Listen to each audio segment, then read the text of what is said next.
I will just jump to it with Diego Velázquez's work, Las Meninas, and ask what can be seen in this masterpiece. So then when I ask IBM Watson online, it's an application that implements machine learning algorithms for visual recognition, it is 64% sure to see a little theater with female faces of age 18 to 44, as we can see this. So I guess we can agree with that. And then when I ask the same question to Michel Foucault, he says an elided object which is at the very foundations of the work.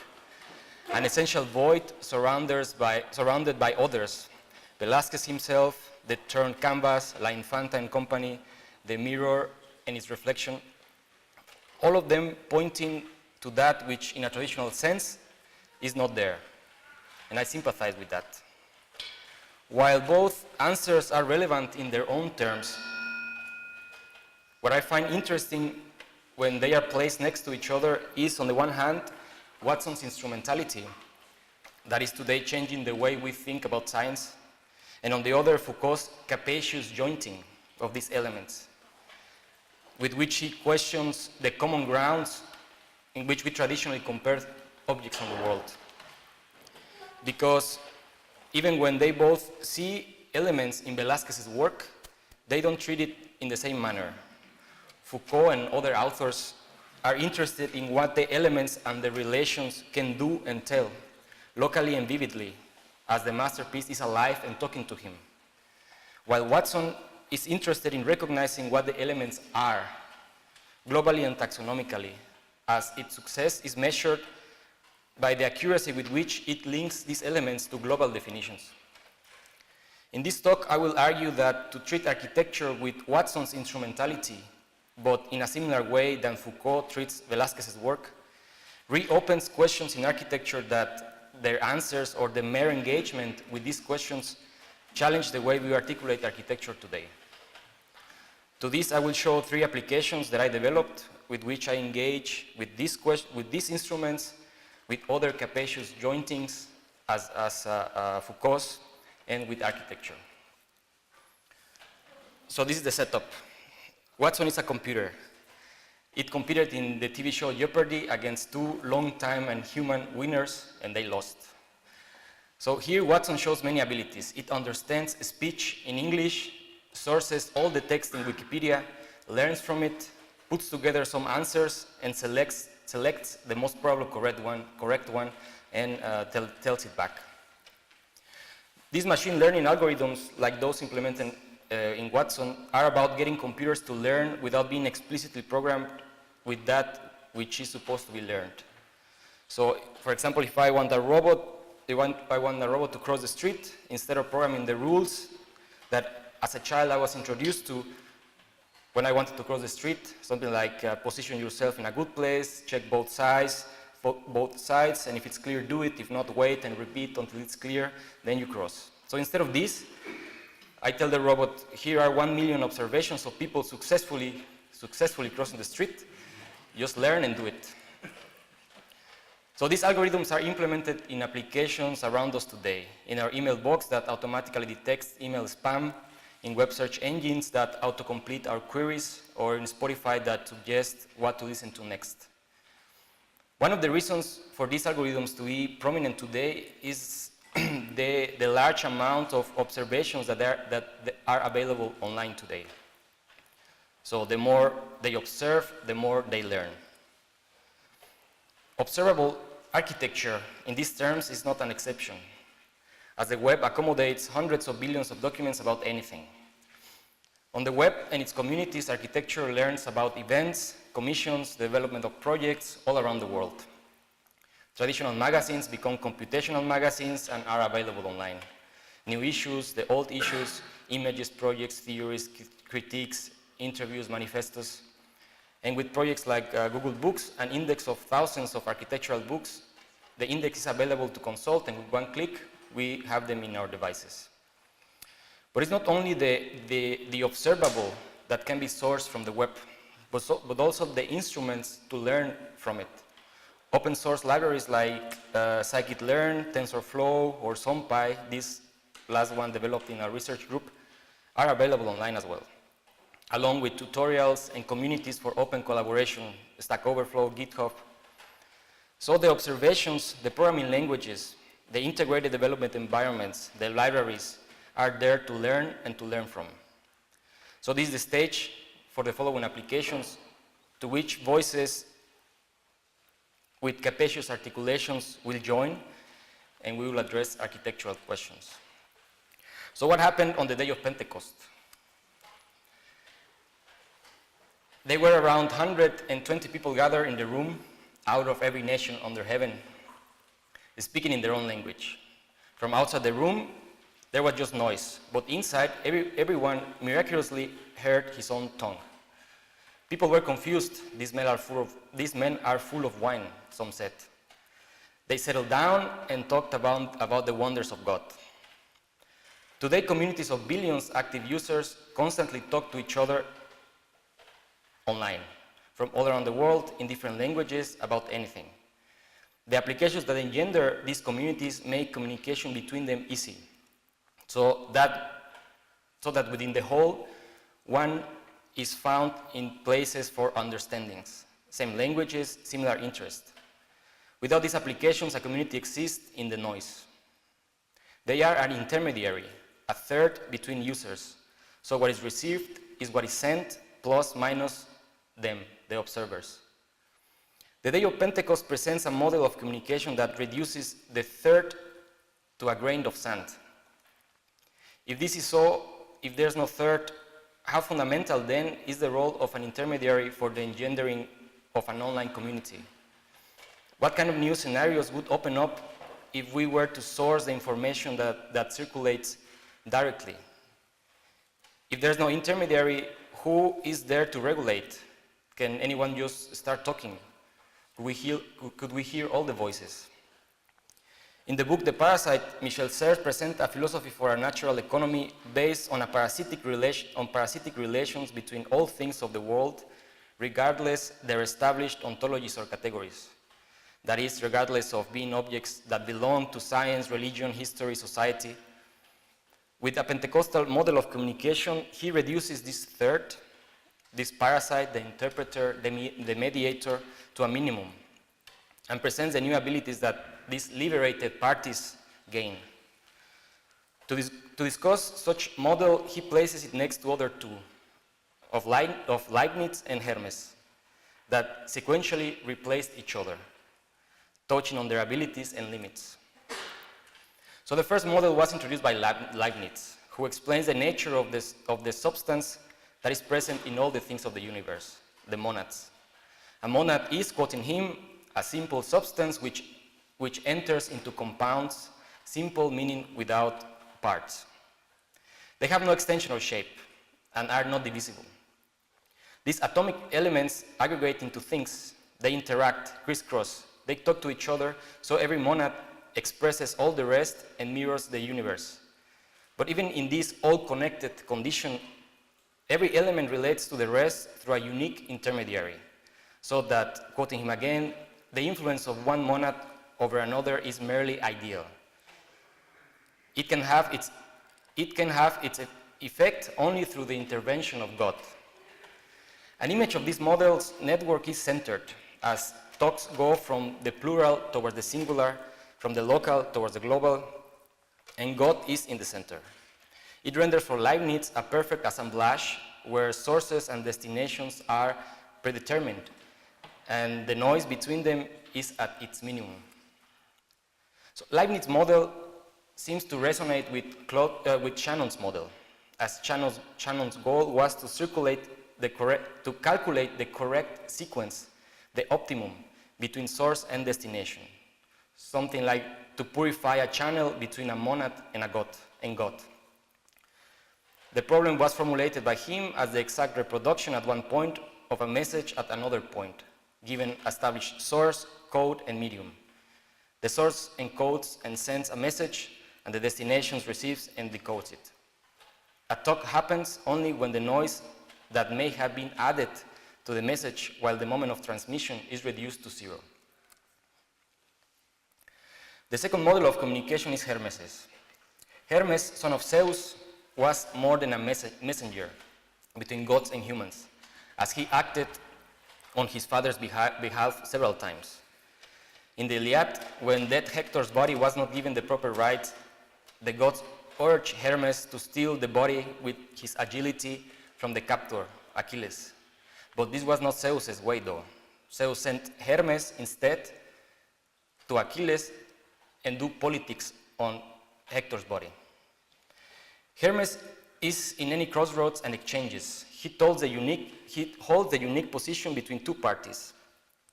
Quoting Sir here, he produces alone a relation among an incongruous mixture of subjects and practices and an incongruous set of objects and merchandise, rendering a many network where the received message is what is sent plus Hermes.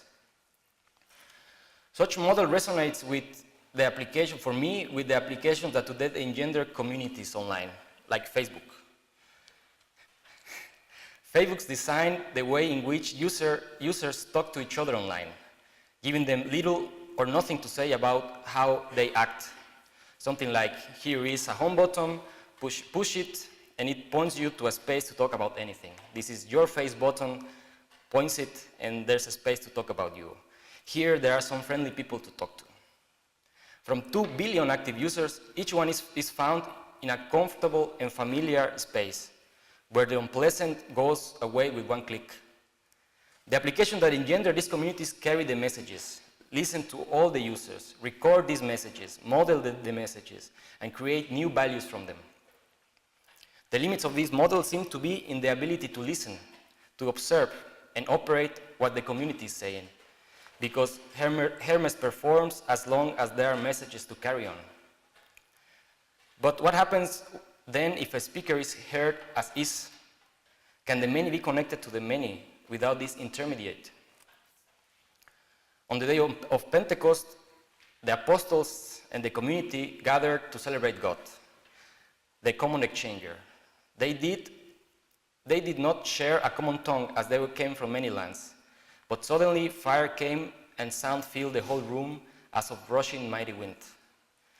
As they began to speak with other tongues and were able to communicate without this intermediary. But it was fire, something outside themselves, what brought this new ability. After the astonishment, they talk about the future of the community. So the relations between the people gathered that day are many, without a third in between. An image of such network is decentered, without crossroads or interceptors, without gods or God. A very challenging self-regulation. But if we imagine a scenario where any speaker speaks in his own language and every hearer understands in his own, regardless of the language and location, one can say that such a scenario is already here. Google Translate, for example, translates between over 100 natural languages instantly. This ability is implemented in a number of online applications, like its mobile app that takes a photo of a restaurant menu, recognizes the characters and language, and translates all the food items to a desired language. Or an application like Skype that implements real-time voice and text translation on its calls. But even when these applications present new capacities to communicate, the abilities that I argue for go beyond an explicit understanding of what happened on the day of Pentecost, beyond linguistic translations. I am interested in the ability to recognize locally and without mediation the sound from the noise, the rare from the norm, order from disorder, negentropy from entropy, the information from data that may be circulating in an online community.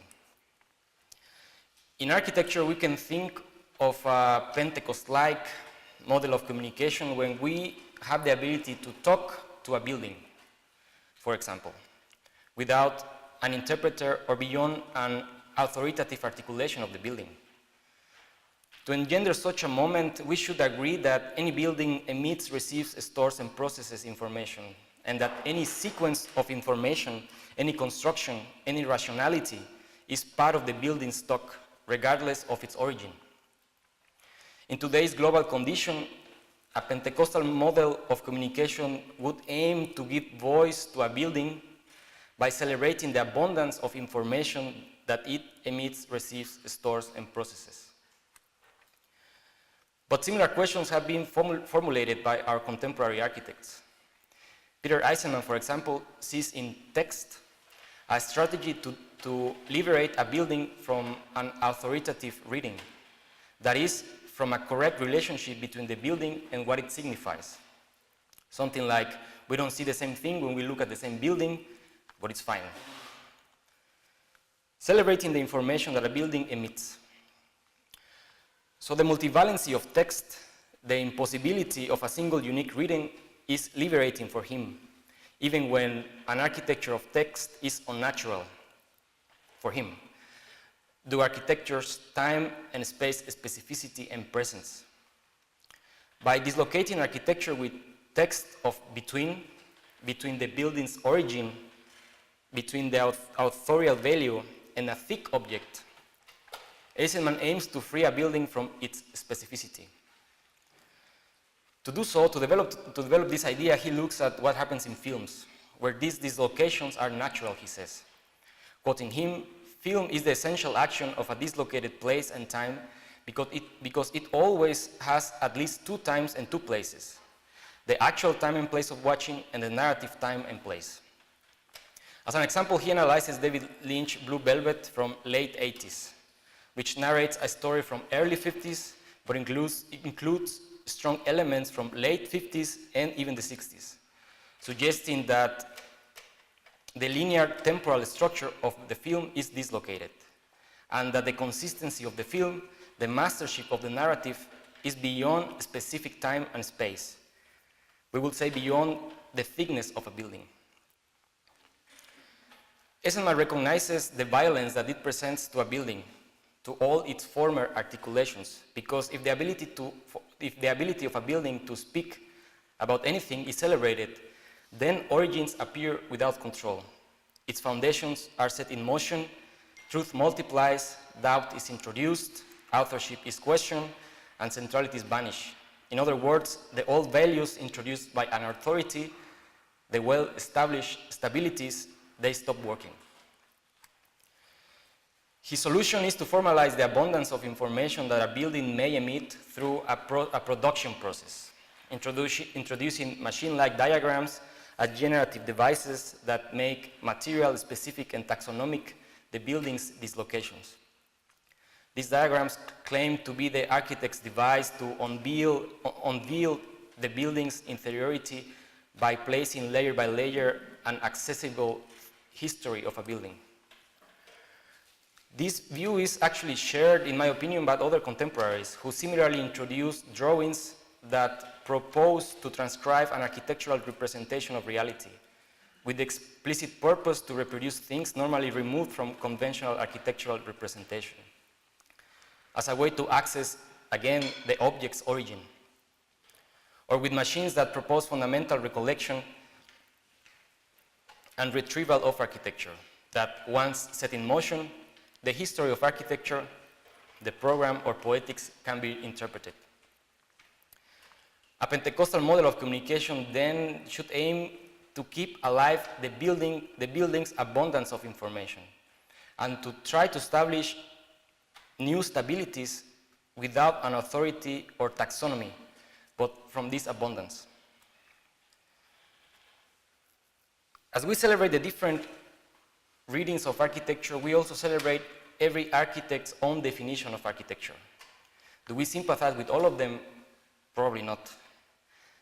To say architecture is reflects the society at the time, the big questions in the air, but also personal interest and probably even moods. A definition of architecture is like an elevator pitch. All in 2 minutes, it is it. It reduces an immense and rich corpus of ideas and pins them down to the wall.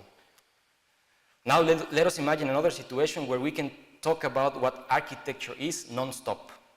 No elevator pitch, no taxonomy, it stays alive.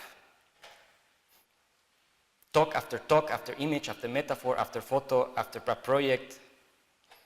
How to recognize then in this setup the beginning or the end of an idea? How to get hold to it? Is the talk really about architecture? Can I compare my talk with your talk? This application presents a scenario where talks about architecture are endless, where established points of reference that give stability, like a definition of architecture, are replaced by a whole corpus from which definitions can be articulated. Stabilities are gained from motions and not from taxonomies. So this application puts together two corpora of text, two voices, one that explicitly talks about today's Swiss architects, and another that gives voice to a person, Elliot Alderson, a character from the TV series Mr. Robot. So it creates an objective and scalable space for different alive concepts to talk to each other. The first movement of this application sources three different online communities, SwissArchitects.com, Wikia.com, MagicalQuote.com, and puts together the corpora. The sourcing is done by profiling the community and putting together a number of open source libraries. It, nevertheless, is just a few lines of code. Briefly, a web bot typically starts with what is called a seed address. It requests the document at that address, stores locally the response, and looks for the hyperlinks in it, or the text or image that on a document that takes you to another document. And this goes on and on. One corpus then is from 640 architectural offices that talk about architecture in their own terms. And the other one from Elliot, who shares his ideas, interests, and views of the world. With Watson-like instruments, it creates a space for comparison based on the source text. The corpus is modeled in three different ways: by just counting words, by placing values on them according to their frequency, and by learning its topics. So we grasp the corpus, we construct an idea of what they may be talking about prior any linguistic interpretation of it. It renders in 2 dimensions all the offices. The closest they are to each other, the more similar they are, and neighborhoods appear according to how the text is modeled. Elliot then is placed in this constructed common ground for comparison, and similarities as well and difference become apparent. Offices close to him, like these four, talk about society, the needs of people, and the city as a political concept. And if we know Elliot, we of course have no definition of Elliot, but we can still say that it is not strange, as he's a hacker who actively tries to break down the system through his digital infrastructure. This is one interpretation. We may all have different articulation of this, as our definition of architectures are different.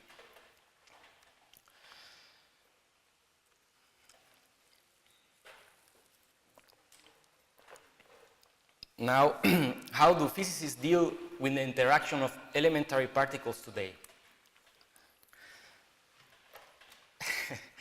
When they shot a quantum of light towards a glass of known thickness, what they can calculate in terms of interaction is the correct probability that the photon will be reflected. When the photon leaves the source, a stopwatch starts spinning around to stop when the reflected photon hits a photomultiplier, like this diagram here, located above the glass. In this experiment, the stopwatch can be thought of as a gnomon, in the sense that it is witnessing the passing of time in relation to the symbolization of an event. Web search engines orient the user in the vast web also by measuring the probability of documents to be the ones that the user is looking for. This application witnessed the infinite interactions between web documents as they are constantly being sourced and indexed, and the hyperlinks are updated, this thing that holds document together. Where a user presents a query, the application calculates the probability of popularity, as they call it, and presents back very few but highly probable documents from hundreds of billions. The physicist stopwatch presents a gnomon to deal with the events of the future that are uncertain, with the undecided. If, in principle, the instruments to construct gnomons are available online in the terms of web search engines, if we put this next to each other, What kind of architectural symbolizations can we put together and be witnesses of? Or are these prominent applications have done everything for us already? When we witness an event, do we symbolize it equally? If applications like web search engines are witnessing and symbolizing all that is indexable online, how to distinguish the private from the public on the web? How to talk about it even? So at the time of its creation, the web was not the only protocol for file sharing, but the simplicity of the hypertext distinguished them from the rest.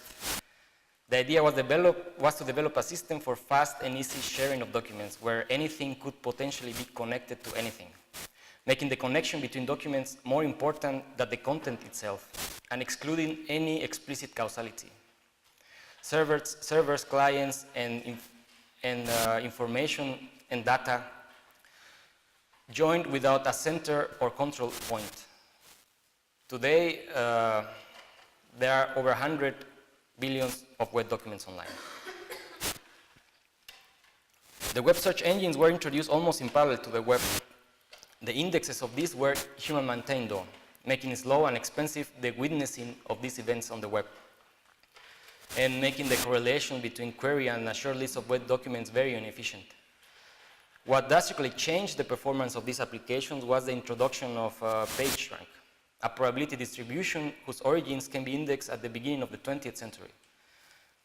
Pagerank is an objective measure of a web's document citation importance that corresponds well with people's subjective idea of importance. As with quantum interaction, these applications deal with the uncertain. They observe the present and pull from it models to talk about the future. Pagerank is considered one of the most prominent applications of Markov chain, along with one by Andrei Markov himself. He studied the sequence of 20,000 letters in Pushkin's poem Eugene Onegin to discover the probability of a stationary vowel, of a vowel following a vowel, and of a vowel following a consonant. In a time when the now called linguistic turn in Western philosophy, when they were interested in the logical structures of language and thought, Markov decouples a poem from meaning and puts together a relational matrix from which he models a probabilistic structure and navigates through the whole poem without analyzing it and prior any semantic interpretation. Once again, interpretation stays with us. Architecture also distinguishes elementary particles. They are arbitrary though, as architecture is about their interactions, about their jointing, and not about them. How our contemporary architects then deal with such interactions today? Christopher Alexander, for example, talks about methodologies to analyze complex problems and synthesize solutions based on the recognition of these problems and the relations between them. This applies to architecture, but also to cities, as cities, in his words, is a compound of houses, streets, factories, offices, parks, and so on. These methods start by analyzing the elements of the problem and establishing, this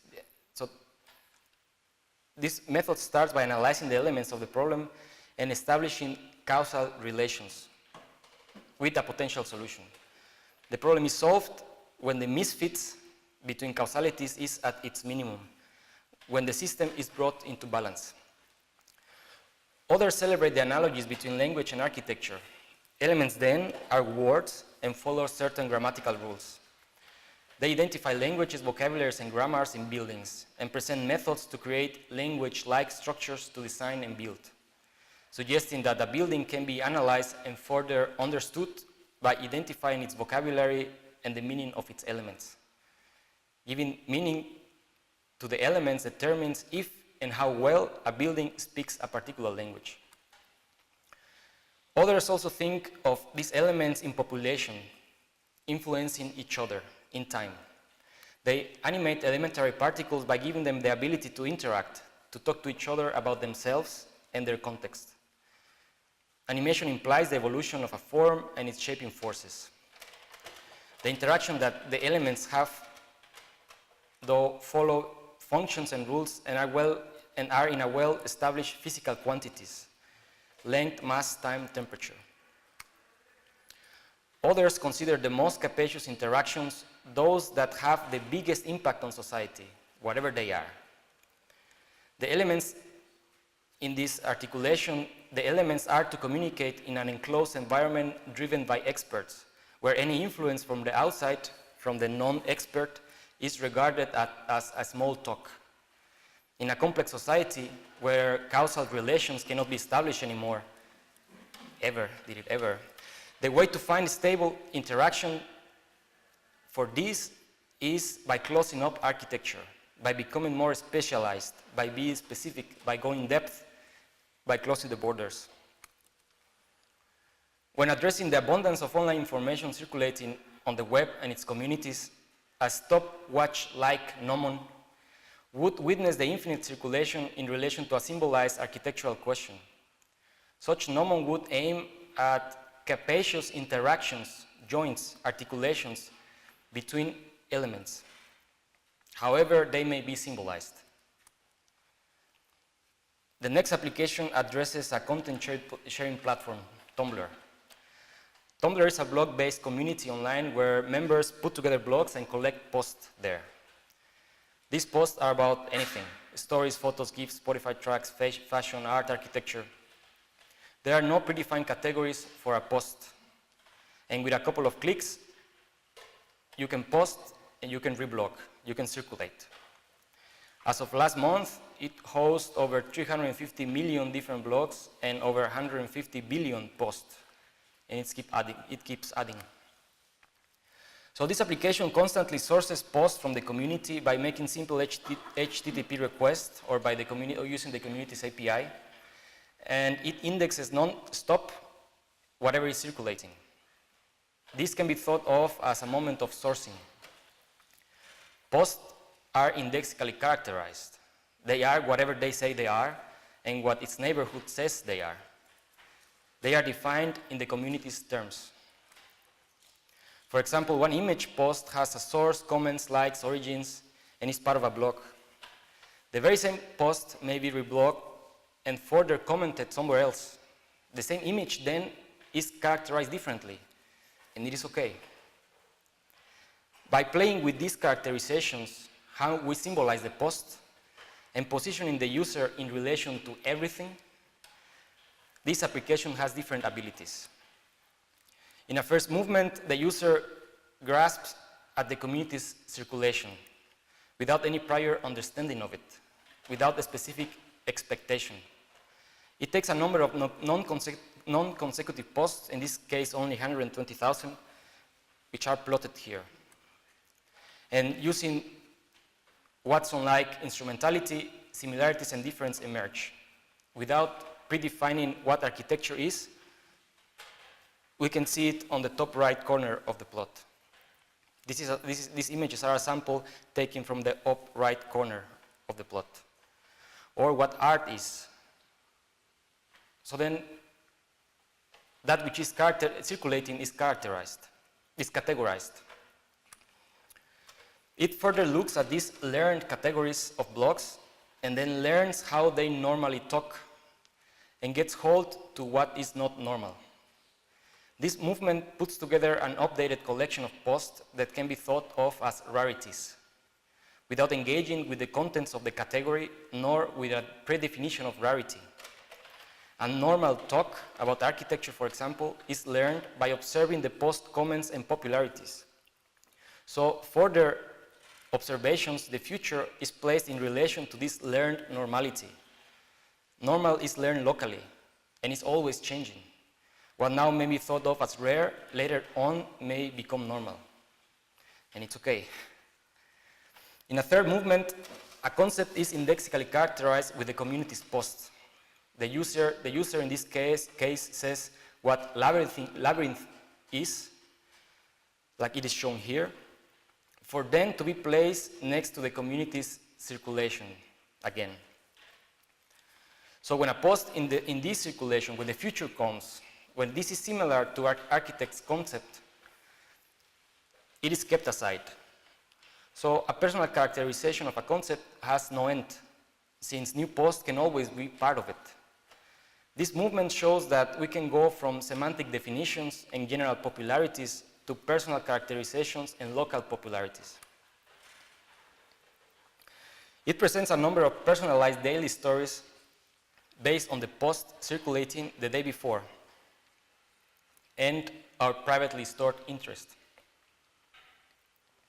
It is an alternative way to talk to the community decoupled from Tumblr's web application. It indexes the activity of 5,000 blogs that, based on their diversity, activity rate, and popularity, aim to represent the community. So everything is indexed. After a day of activity, this index is placed next to a number of posts that a user likes or dislikes, and in turn, it puts together neighborhoods of posts that may be interesting. The user then can skim through or go in depth. Posts are added to the private interest constantly. Everything is changing, everything is animated. It moves towards privacy on the web by celebrating the noise around us, showing that we can be effective at talking to the web while maintaining our behavior privately, as it runs on a dedicated computer, liking and looking at everything on our behalf. So anyone watching us has no distinct behavior to reason about, because we like everything. We become noise. And it is only in the privacy of a local network and according to locally stored interest that information emerges out of the noise. This movement turns from making public questions on the web to celebrating private interest in a local network. The last application was developed in collaboration with 3 other members of the research group. I will go fast. This one addresses another online community for sharing media objects, media files, Wikimedia Commons. When placed next to Tumblr, origins, authors, and characterizations are fixed, but nevertheless can be operated in a way that the community does not operate. This application focuses on one collection that holds over 2,000 prints of the Schweizer Kleinmeister, capturing Swiss landscape and scenes. It sources the media files along with the contributors' characterization of them, the artist's name, the place and date, the technique, the title of the print, dimensions, and a short description. In a first movement, it characterizes the prints following the contributor and presents them all together in a navigable space. They maintain their position according to their similarity in terms of geolocation of the prints, or the technique, or the description, or a combination of them. It fixes one print and orchestrates all the rest around it, showing the different neighborhoods that emerge according to how the whole collection is characterized, celebrating the neighborhood over the member, or better, the ability of a member to be part of different neighborhoods. In a third movement, the prints are characterized by a custom-made composition analysis, so to grasp what they may be depicting. The images with circular vignettes, the upright figures, the white landscapes are placed next to each other, without any predefinition of these concepts and without engaging with a definition of what is it depicted there. Interpretation stays open. I would like to conclude this talk by coming to this masterpiece and to Foucault's articulation again. The painting at the moment of its production was not traditional. Velázquez addressed the whole world, a view of the whole world in a novel way. Foucault recognizes, nevertheless, traditional elements in the painting. Because traditionally, the infanta is the principal theme of the composition, as a vertical line between her eyes would divide the painting in 2 equal parts. Her face is a third of the total height of the picture above the lower frame. There is a secondary figure kneeling and looking toward the center one, the shape and the color of her dress, suggesting that a more capacious understanding of the world presented here by Velázquez is engendered from a traditional one, that there's no conflict. The tradition was mastered, was domesticated. It is not disruptive, but rather presents a stable continuum. Thank you.